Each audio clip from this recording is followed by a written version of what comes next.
विराटनगरमा महानगरपालिका वडा नम्बर 14 हैन हो 14 यो महतो टोल हो हजुर महतो टोलमा चाहिँ एउटा गुम्बा सर 3 दिन अगाडिदेखि 3 दिन अगाडिदेखि उहाँहरु चाहिँ नम्बर पत्ता लगाउनु भएन छ मेरो यहाँ 3 दिन अगाडिदेखि यो चाहिँ एउटा नयाँ घर बनेको घरमा चाहिँ यो हज बनाउनु भएको छ यहाँ अहिले युसी गर्नु आएर छ हैन यहाँ पानी रहेछ निकै यसमा चाहिँ गोमन साहब छिरेको रहेछ कसले देख्नु भएको यो गोमन साहब हामीहरु देख्नु सर तपाईले के चियार हेरेर हजुर आज मैले पनि हेरे सर यहाँ चाहिँ एउटा देख्नु भएको छ अब यो यसो हेर्दाखेरि मरेको जस्तो पनि देखिन्छ अब म के कसो रहेछ यसलाई चाहिँ म हेर्दै छु है त अहिले लाइक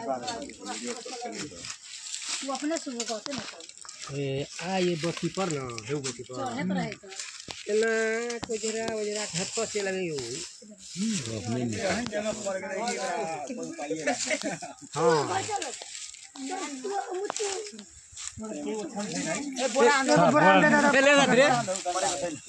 हजुर छैन मोरेको छैन के छैन ल्याउनु अलिअलि बोरा दे बोरा यो गमछा दो ले आबै छि बोल लेके गमछा दो ले लाबो से ये ले बोरा कल वही में कसिए गले है दबकी लाद दे वाले वो और लोग जाइए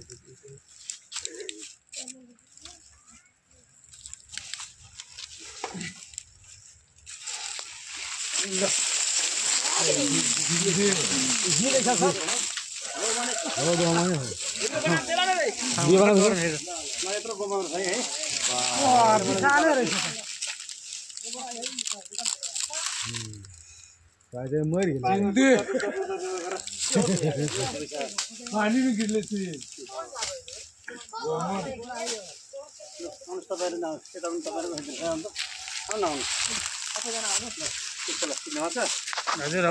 उद्धार गरिएको छ त्यो भित्र चाहिँ अब 3 दिन अगाडिदेखि उहाँले चाहिँ हेर्नु भएको छ यो बिचरा पानीमा डुबेर अलिक बिजोग भएको छ यसलाई किनकि युसी गरेर रहेछ नि हो त्योहरू चाहिँ अहिले चाहिँ यसलाई मैले रेस्क्यु गरेर छु यो चाहिँ अब एकदम तपाईले कसरी देख्नु भयो यसलाई कसले देख्नु भयो पहिले बच्चाहरु आउँदै थियो सर यहाँ बच्चा पहिले हेर्नु भएको थियो अब बच्चा हेरे भने कस्तो हेर्नु भएको कि तपाईले म त अस्ति हेरेको छु अनि यहाँ पस्दैखेरि देख्नु भएको पछि देखेँ त्यो त एउटा मुसो पनि त्यहाँ मरेको रहेछ त्यसले चाहिँ यसले खारो गरेको होला यो त्यो मुसो खेप्दैखेरि भित्र छिरायो होला तर यो निक्लिन पाएन तर यसको पनि उद्धार भयो र उहाँहरूको पनि उद्धार भयो है त ल